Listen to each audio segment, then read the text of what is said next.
వారి స్ఫూర్తిని కొనసాగించడానికి తెలుగు యూనివర్సిటీకి సురవరం ప్రతాప్ రెడ్డి గారి పేరు పెట్టుకోవడం జరిగింది.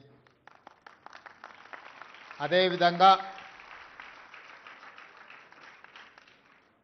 నిజాంలు రజాకర్లను ఘడీల దొరలను ఎదురించి నిలబడ్డ వీర వనిత చాకలి ఐలమ్మ స్ఫూర్తిగా యూనివర్సిటీకే మహిళా యూనివర్సిటీ కోటిలో మహిళా యూనివర్సిటీకి వీరవనిత చాకలి ఐలమ్మ పేరు పెట్టుకొని ఆ పోరాట స్ఫూర్తిని తాడిత పీడిత వర్గాలకు గొంతుకై పోరాటానికి స్ఫూర్తినిచ్చిన చాకలి ఐలమ్మ పేరు ఈరోజు మహిళా యూనివర్సిటీకి మనం పెట్టుకోవడం జరిగింది. ఇదే కాదు, టెక్స్టైల్ కళాశాలకు సంబంధించి కొత్తగా కేంద్ర ప్రభుత్వం అనుమతి తెచ్చుకోవడమే కాకుండా ఈరోజు దానికి డాక్టర్ కొండా లక్ష్మణ్ బాపూజీ మొదటి తరం తెలంగాణ ఉద్యమంలో తెలంగాణ రాష్ట్ర సాధన కోసం సర్వం త్యాగం చేసిన కొండా లక్ష్మణ్ బాపూజీ గారి పేరును ఈరోజు టెక్స్టైల్ యూనివర్సిటీకి మనం పేరు పెట్టుకోవడం జరిగింది.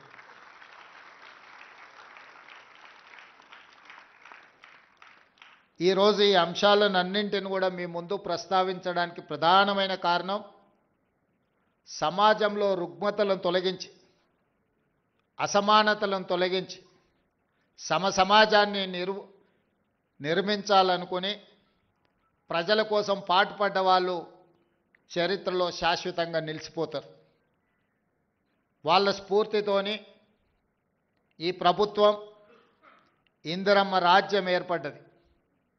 ఈనాడు ఈ వేదిక మీద మిత్రులు బట్టి విక్రమార్క గారు కావచ్చు, గడ్డం ప్రసాద్ కుమార్ గారు కావచ్చు, లేకపోతే డాక్టర్ కావ్య కావచ్చు, వంశీ కావచ్చు, డాక్టర్ లక్ష్మీకాంతరావు కావచ్చు, డాక్టర్ కవ్వంపల్లి సత్యనారాయణ కావచ్చు, లేకపోతే నాగరాజ్ ఐపీఎస్ కావచ్చు, వీళ్ళందరూ వేదిక మీద ప్రజాప్రతినిధులుగా చట్టసభలకు ప్రాతినిధ్యం వహించడమే కాకుండా వీళ్ళందరికీ కన్వీనర్గా పనిచేస్తున్న డాక్టర్ మల్లు రవి గారు కావచ్చు, వీళ్ళందరి జీవితంలో ఎందుకు రాణించిండ్రు? ఈరోజు చిన్న వయసులోనే వంశీ ఎంపీ కావడము, కావ్య డాక్టర్గా రాణించడమే కాకుండా ఈరోజు పార్లమెంట్ సభ్యురాలుగా ప్రాతినిధ్యం వహిస్తున్నదంటే దీనికి ప్రధానమైన కారణం ఈ దేశానికి స్వతంత్రం ఇప్పించిన కాంగ్రెస్ పార్టీ, పండిత్ జవహర్లాల్ నెహ్రూ గారు మొట్టమొదటి ప్రధానమంత్రిగా ఈ దేశ ప్రజలు పరిపాలన చేసుకోవడానికి అవసరమైన రాజ్యాంగాన్ని రచించుకోవడానికి డాక్టర్ బాబాసాహెబ్ అంబేద్కర్ గారి నాయకత్వంలో ఈ రాజ్యాంగాన్ని దేశానికి అందించడం జరిగింది. డాక్టర్ బాబాసాహెబ్ అందించిన రాజ్యాంగం, ఆ స్ఫూర్తి ఈనాడు కాంగ్రెస్ పార్టీ ఎస్సీ ఎస్టీ రిజర్వేషన్లు అందించడం ద్వారా సమాజంలో అణిచివేతకు గురైతున్న వీళ్లను, పాలితులుగా ఉన్న దళితులను, గిరిజనులను పాలకులుగా తయారు చేసి పాలసీలను ఈ దేశానికి అందించే అవకాశం కాంగ్రెస్ పార్టీ ఇచ్చింది. అందుకే వీళ్ళు చదువుకొని విద్యలో, ఉద్యోగాలలో, వృత్తి నైపుణ్యంలో కాంగ్రెస్ పార్టీ అందించిన రిజర్వేషన్లను అందిపుచ్చుకొని డాక్టర్లుగా, ఐపీఎస్లుగా, ప్రజాప్రతినిధులుగా ఈరోజు ఈ సమాజంలో రాణించి ఈరోజు ఈ వేదిక మీద నిలబడి మీకు ఆదర్శంగా మీ ముందు నించున్నారు. దీనికి ప్రధానమైన కారణం కాంగ్రెస్ పార్టీ, పండిత్ జవహర్లాల్ నెహ్రూ గారు, శ్రీమతి ఇందిరాగాంధీ గారు.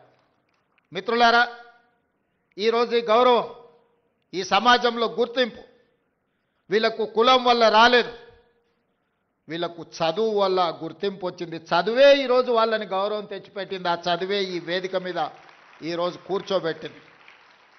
అప్పుడప్పుడు మేము మంచి ఇంగ్లీష్ మాట్లాడాలి ఎవరైనా ఉన్నారా అన్నప్పుడు గడ్డం వినోద్ గారిని నేను చూపిస్తుంటే హెచ్పిఎస్లో బ్రహ్మాండంగా చదువుకొని ఈరోజు మంచి లాంగ్వేజ్ పట్టు ఉన్న ఒక ప్రజాప్రతినిధిగా గడ్డం వినోద్ గారిని మేము చూపిస్తుంటాం. వీటన్నిటికీ కారణం జీవితంలో మొదటి సక్సెస్ చూసిన ఈరోజు ఎస్ఎస్సి కావచ్చు, ఐఐటి కావచ్చు, ఎన్ఐటి కావచ్చు, లేకపోతే నీట్లో రాణించిన ఈ పిల్లలందరికీ ఒక విషయం అర్థం కావాలి, మీరు మా పిల్లలు, ఈ సమాజంలో భాగస్వాములు, రేపు ఈ తెలంగాణ సమాజం పునర్నిర్మించాలంటే తెలంగాణ సమాజంలో పునర్నిర్మాణంలో మీరు భాగస్వాములు కావాలి. మీరు రాణించాలంటే మీరు చదువులో నైపుణ్యాన్ని ప్రదర్శించాలి. ఈరోజు ఉన్నత శిఖరాలకు మీరు ఎదగాలి అనంటే చదువు ఒక్కటే మీకు లక్ష్యంగా ఉండాలి అనేదే నా యొక్క సూచన. ఈరోజు మిత్రులారా, మీరందరూ ఆలోచన చేయండి. SC, ST, BC, minority, EWS వర్గాలుగా ఈరోజు సమాజంలో ఉన్న ఎవరికి వాళ్ళకు వేరే వేరే రెసిడెన్షియల్ స్కూళ్ళు పెట్టడం వల్ల ఒక రకమైన ఆత్మ న్యూనతా భావంలో మనం పెరగవలసిన పరిస్థితి వస్తుంది. ఎందుకు ఈ సమాజం మమ్మల్ని దళితులు కదా అని ఒక పక్కన పెట్టినరా, లేకపోతే గిరిజనులని మమ్మల్ని ఇంకొక పక్కన పెట్టిరా, బలైన వర్గాలని మమ్మల్ని చిన్నచూపు చూస్తున్నారా అని మన మనసులో ఎక్కడో ఒక దగ్గర నిగూఢమైన అభద్రతా భావం ఉంటుంది.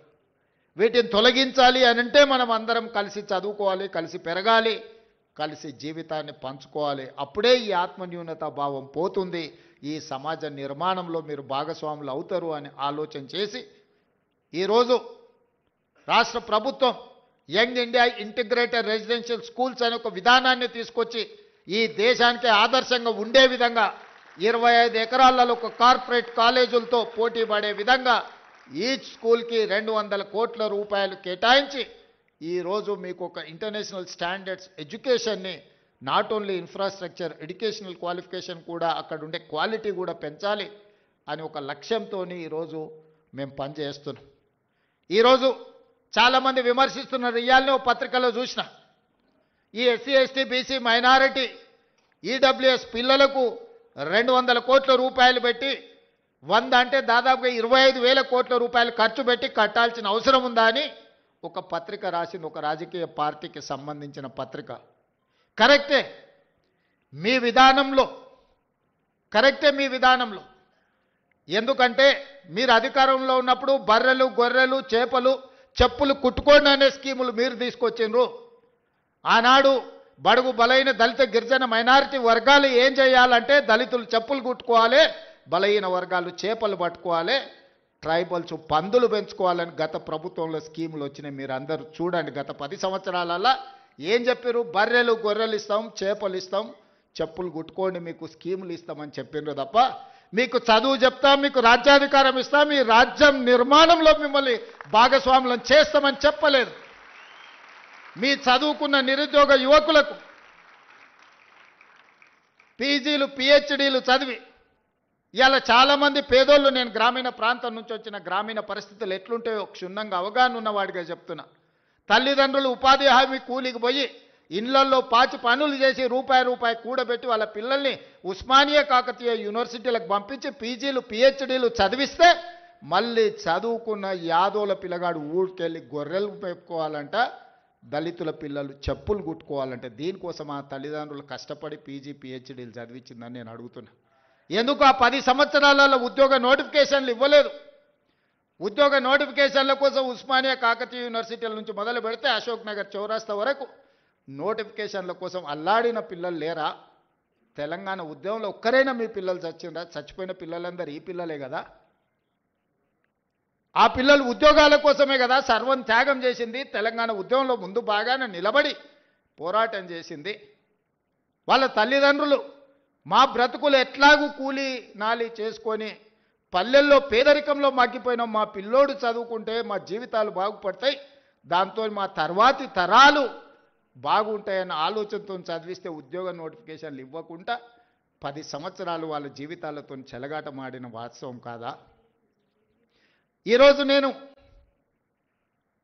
సివిల్ సొసైటీలో పనిచేసే వాళ్ళ తరఫున వాళ్ళు నన్ను కలిసి మాట్లాడినప్పుడు 23-24 సంవత్సరాల యువకుడు పోటీ పరీక్షలకు ప్రిపేర్ అవుదామని హైదరాబాద్కు వస్తే 10 సంవత్సరాలు నోటిఫికేషన్లు ఇవ్వకపోతే వాడి జీవితంలో 23-24 సంవత్సరాల నుంచి 35-36 సంవత్సరాల వరకు జీవితంలో నిలదొక్కుకోకుండా, పెళ్ళి లేకుండా, కుటుంబంతో ఉండకుండా ఈరోజు వాళ్ళ జీవితాలు కాలగర్భంలో కలిసిపోతుంటే ఆ తల్లిదండ్రుల దుఃఖం అనేది కుర్చీలో ఉన్నవాడికి ఉండాలి కదా. మీ కుటుంబంలో పార్లమెంటు కోడిపోతే 6 నెలలు తిరగకముందే ఉద్యోగం ఇచ్చుకున్నారు. మీ బంధువులను ప్రజలు తిరస్కరిస్తే ఎంబడెంబడే నామినేట్ పదవులు ఇచ్చుకున్నారు. మీ పిల్లలకి ఎప్పుడు ఉద్యోగాలు ఉండాలి, మీ పిల్లలకు పెద్ద పెద్ద ఫామ్ హౌస్లు ఉండాలి, మీరు ఆగర్భ శ్రీమంతులుగా బెంచ్ కార్లలో తిరగాలి. మేమేం వద్దంటలేం, మీరు లావిష్ లైఫ్ మీరు గడపండి, కానీ కనీసం మా పిల్లలకు పోటీ పరీక్షలు నిర్వహించాలన్న ఆలోచన మీకు రాలే.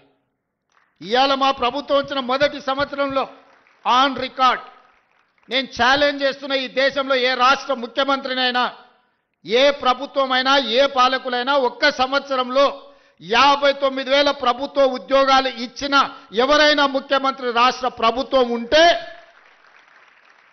వాళ్ళు విధించే ఏ శిక్షకైనా నేను మా ఉప ముఖ్యమంత్రి గారు సిద్ధంగా ఉన్నాము.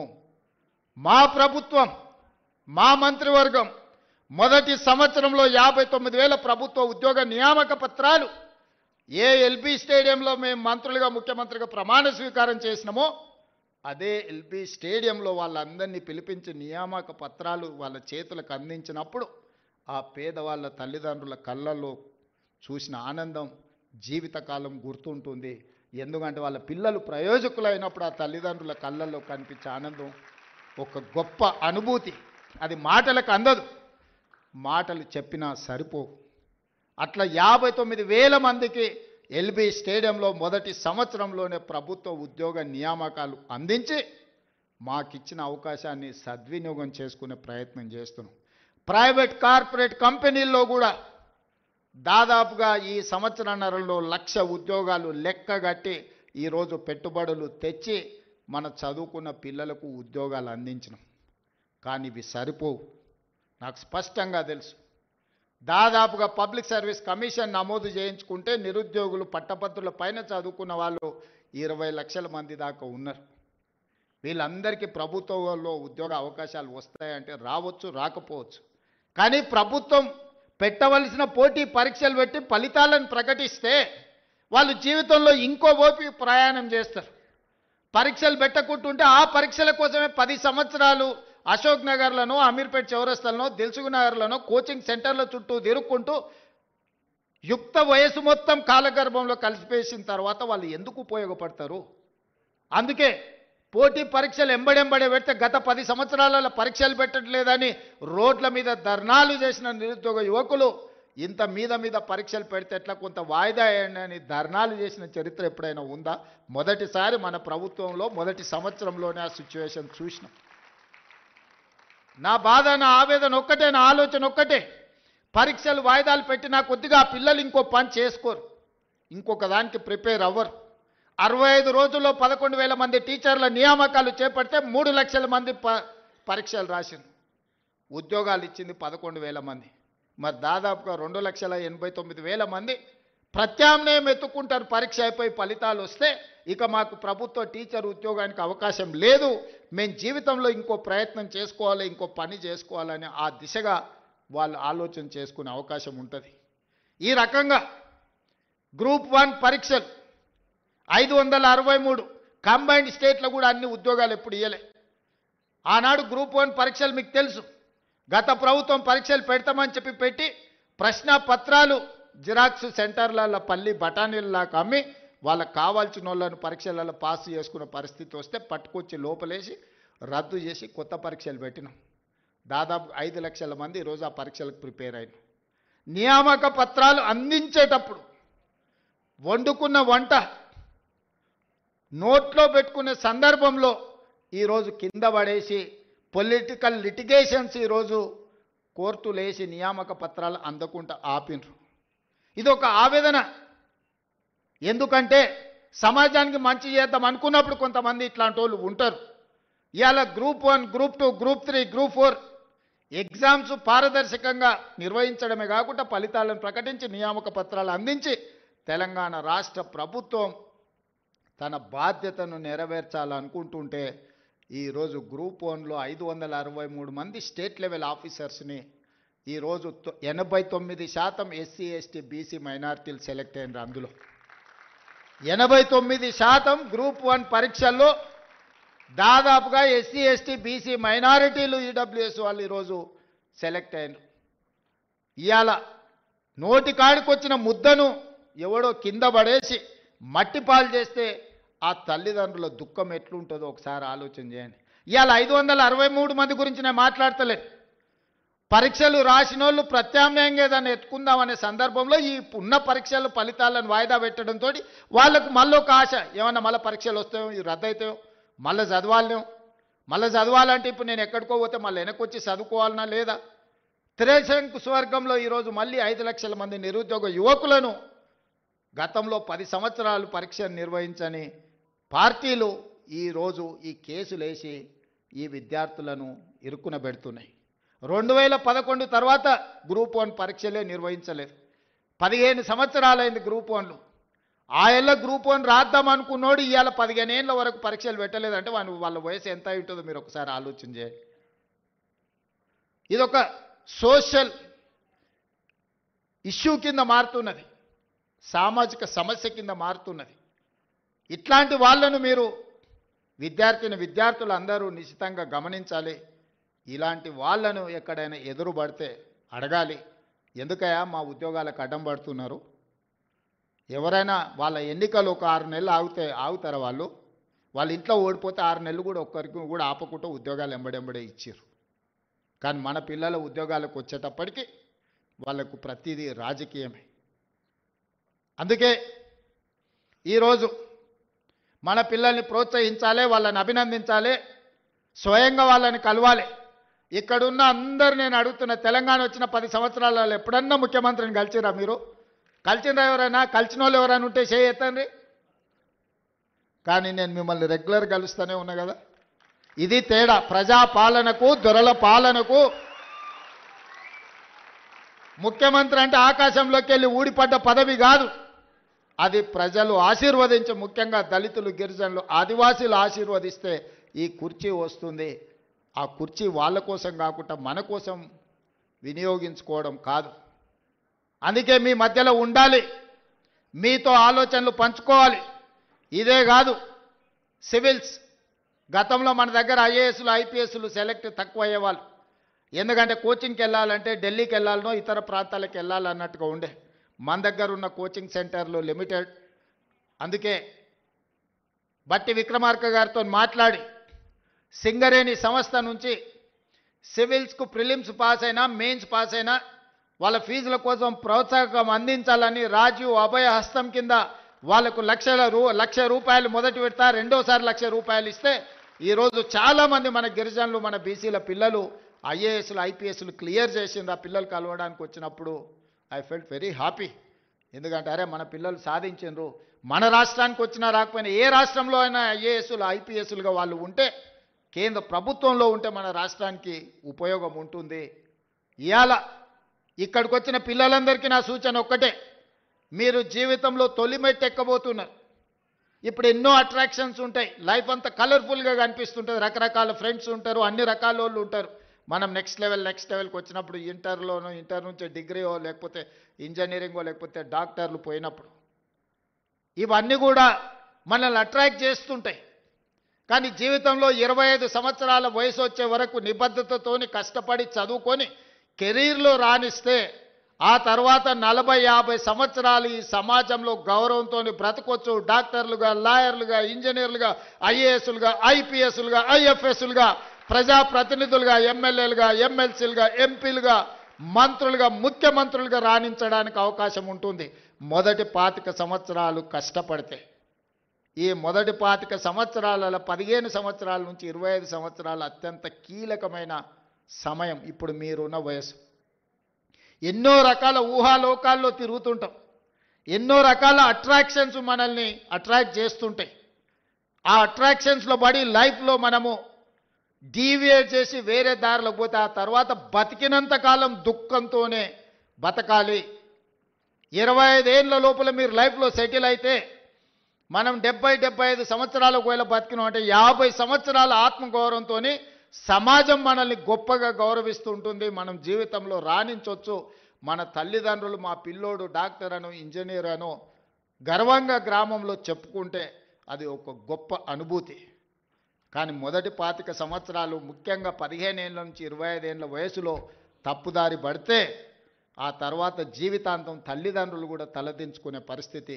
మనం కన్న తల్లిదండ్రులకు, మనం పెరిగిన గ్రామానికి కూడా చెడ్డ పేరు వస్తుంది. ఇవాళ ఇక్కడికి వచ్చిన విద్యార్థులకు కష్టపడండి, మీలో టాలెంట్ ఉంది, మీలో సెల్ఫ్ కాన్ఫిడెన్స్ ఉంది. ఇక్కడ ఉన్న వేదిక మీదకి వచ్చిన పిల్లల్ని చూస్తే మాకు సర్ప్రైజ్. మేము చదువుకుంటాం, మాకు అంత కాన్ఫిడెన్స్ కానీ మాకు అట్లాంటి అవకాశం కానీ ఎప్పుడు రాలే. నేను కూడా మొత్తం గవర్నమెంట్ స్కూళ్ళలోనే చదువుకుంటూ వచ్చిన ఇంటర్మీడియట్ వరకు.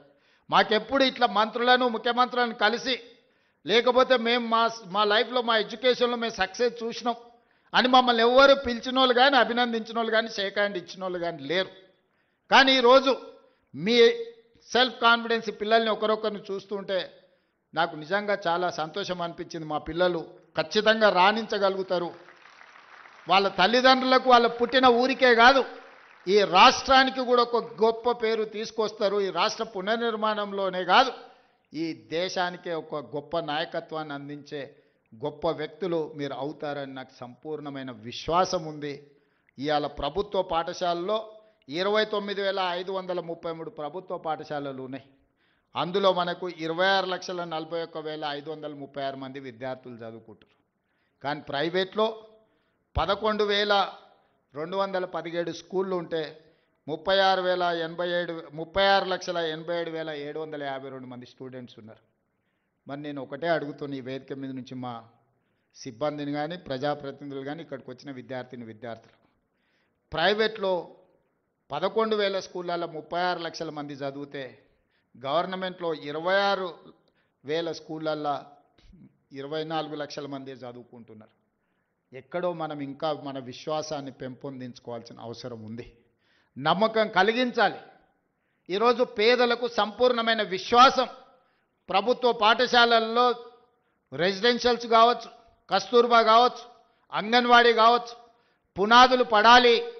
ఈరోజు దాన్ని తీర్చిదిద్దాలి అని ఈరోజు మా ప్రభుత్వం నిర్ణయం తీసుకున్నది. ఒక్క 2-3 విషయాలు ఇక్కడ ఉన్న విద్యార్థులకు చెప్పదలుచుకున్నా. 100 సంవత్సరాల తర్వాత ఉస్మానియా యూనివర్సిటీ 100 ఏళ్ల చరిత్ర కలిగిన యూనివర్సిటీ, 100 ఏళ్లలో ఒక్క దళితుడు కూడా వైస్ ఛాన్సలర్ కాలే. ఈరోజు ఒక దళితుడిని ఈరోజు వైస్ ఛాన్సలర్గా మన ప్రభుత్వం నియమించింది. ఈరోజు arts college principal professor Kasim మా ఊరివాడు ఈరోజు ఆర్ట్స్ కాలేజ్కి ప్రిన్సిపాల్ అయ్యిండు, మెరిట్తో చదువుకుంది. ఇవాళ అంబేద్కర్ యూనివర్సిటీకి డాక్టర్ గంటా చక్రపాణి, ప్రొఫెసర్ చక్రపాణి ఈరోజు వైస్ ఛాన్సలర్గా ఉన్నాడు. ఇవాళ రాజీవ్ గాంధీ IIIT మీరు చదువుకోబోయేదానికి గోవర్ధన్ ఈరోజు మీకు వైస్ ఛాన్సలర్గా ఉన్నాడు. హయ్యర్ ఎడ్యుకేషన్లో ప్రొఫెసర్ పురుషోత్తం వైస్ చైర్మన్గా ఈరోజు మీకు ఉన్నాడు. ఈరోజు విద్యా కమిషన్ని విద్యలో సమూలమైన సంపూర్ణమైన మార్పులు తీసుకురావాలి అని అంటే ఏమి చెయ్యాలి అంటే ఆ ఆత్మ ఉండాలి అని చెప్పి ఈరోజు మురళి IAS ఆఫీసర్ని ఈరోజు విద్యా కమిషన్ చైర్మన్గా నియమించిన. ఈరోజు ఎలక్షన్ కమిషన్కి రాని కుమిదిని ఈరోజు మనం నియమించినాం. ఈరోజు అసెంబ్లీ స్పీకర్ గడ్డం ప్రసాద్ గారు ఉన్నారు. ఇంతమందికి ఎప్పుడైనా ఈ దళిత బిడ్డలకి ఇన్ని అవకాశాలు వచ్చినాయా? మీరు ఒక్కసారి ఆలోచన చేయండి. ఇవాళ ప్రజాప్రభుత్వం ఉన్నది కాబట్టే అసెంబ్లీ స్పీకర్ ఆయన ముఖ్యమంత్రిని చేస్తాను మోసం చేస్తే ఆయనను అధ్యక్ష అని పిలిచి మైక్ అడుక్కునే పరిస్థితి ఒక దళిత బిడ్డ చేతిలో పెట్టి నువ్వు ఆడ తప్పించుకున్నా ఈడ తప్పించుకోలేవు అని చెప్పి మా సోదరుడు గడ్డం ప్రసాద్ కుమార్ గారిని అసెంబ్లీ స్పీకర్గా ఈరోజు ఇందిరమ్మ రాజ్యంలో ప్రజాప్రభుత్వంలో మనం చేసినాం. ఆర్ట్స్ కాలేజ్ కానీ, ఉస్మానియా యూనివర్సిటీకి కానీ, లేకపోతే అంబేద్కర్ యూనివర్సిటీకి కానీ, రాజీవ్ గాంధీ IIITకి కానీ, హయ్యర్ ఎడ్యుకేషన్లో కానీ, విద్యా కమిషన్లో కానీ, ఎలక్షన్ కమిషన్లో ఇన్ని చైర్మన్ పదవులు. ఈరోజు ఈవెన్ లాలో కూడా పబ్లిక్ ప్రాసిక్యూటర్ నాగేశ్వరరావు గారిని దళితుడిని ఈరోజు పెట్టినాం. ఇప్పటివరకు స్వతంత్రం వచ్చినప్పటి నుంచి ఏ రోజు కూడా ఒక దళితుడికి అవకాశం రాలే. ఇన్ని ఎస్సీ కార్పొరేషన్ ప్రీతం సార్ అది. సో నేను అనేది ఏంటి అంటే ఇవన్నీ కూడా కులం ఒక్కదాంతోనే అవకాశాలు రాలే, వాళ్ళు చదువుకున్నారు కాబట్టి ఇవాళ అవకాశాలు వచ్చినాయి. ఇవాళ ఫైనాన్స్ను మేము తీర్చిదిద్దుతున్నాం అంటే సెంట్రల్ యూనివర్సిటీ స్టూడెంట్ ఈరోజు డిప్యూటీ సీఎంగా సెంట్రల్ యూనివర్సిటీలో చదువుకొని రాణించిన మల్లు బట్టి విక్రమార్క గారు ఈరోజు ఆర్థిక మంత్రిగా డిప్యూటీ సీఎంగా ఉన్నాడు కాబట్టి ఈ నిధులన్నిటిని కూడా ఒక సిస్టమేటిక్గా స్ట్రీమ్లైన్ చేసి మీ దగ్గరికి పంపిస్తున్నాం. దీనికంతా చదువే కారణం. దేశ భవిష్యత్తు తరగతి గదుల్లో ఉంది. ఇవాళ మీరు కష్టపడి చదువుకొని రాణిస్తే ఈ రాష్ట్రానికే మీరు నాయకత్వం వహించే అవకాశం వస్తుంది. మీరందరూ రాణించాలని, మీ జీవితం ఉజ్వలంగా ఉండాలి అని ఈ ప్రభుత్వం మీకు అండగా నిలబడుతుంది అని, రేవంత్ అన్న అని మీరు ఎప్పుడు పిలిచినా మీకు పలికే నాయకుడిగా మీకు తోడుగా నేను ఉంటానని, మా పిల్లలు రాణించాలి, మా పిల్లలు బాగుండాలి అని నిండు మనసుతో ఈ వేదిక మీద ఉన్న మేమందరం కోరుకుంటున్నాము. మీ మంచే మా మంచి. ఈరోజు ఏది జరిగినా మీరు బాగుంటే ఈ రాష్ట్రం బాగుపడుతుందని సంపూర్ణంగా నమ్ముతూ ఈ పిల్లలందరికీ మనస్ఫూర్తిగా అభినందన తెలియజేస్తున్నా. రాణించండి. ఈరోజు స్పోర్ట్స్ కోసం కూడా ఈరోజు young India skill university, skills లేని వాళ్ళకి స్కిల్స్ నేర్పడానికి యంగ్ ఇండియా స్కిల్స్ యూనివర్సిటీ ప్రారంభించినాం. అదేవిధంగా స్పోర్ట్స్లో రాణించడానికి యంగ్ ఇండియా స్పోర్ట్స్ యూనివర్సిటీని ఈరోజు పెట్టినాం. ఈరోజు పోలీసులో పనిచేసే వాళ్ళకు యంగ్ ఇండియా పోలీస్ స్కూల్, అంటే ఒక సైనిక్ స్కూల్ లాగా రాణించడానికి young India police school, police డిపార్ట్మెంట్లో పనిచేసే వాళ్ళకి పెట్టినాం. ఈరోజు గ్రామీణ ప్రాంతాలలో ఉండే పేదవాళ్ళకి, ఎస్సీ ఎస్టీ బీసీ మైనారిటీ, అదేవిధంగా ఈడబ్ల్యూఎస్ పిల్లలకు young India integrated residential schools పెట్టినాం. మీరు యంగ్ ఇండియాలో భాగస్వాములు. Young India is my brand. మీరు నా బ్రాండ్ అంబాసిడర్లను తెలియజేస్తూ మీ అందరిని అభినందిస్తూ సెలవు తీసుకుంటున్నా. ధన్యవాదాలు మిత్రులారా. ధన్యవాదాలు సార్. చివరి కార్యక్రమంగా మాకు 100% సాధించినటువంటి ఒక 13 మంది ప్రిన్సిపల్స్కి తలా 5 లక్షలు చొప్పున చెక్ ఇస్తున్నారు. ముఖ్యమంత్రి వర్యులు గౌరవనీయులు రేవంత్ రెడ్డి గారు చేత మేరకి డిప్యూటీ సీఎం గారు, రవాణా శాఖ మంత్రి వర్యులు గౌరవ స్పీకర్ గారు చేత మీదకి సన్మానం జరుగుతున్నాయి.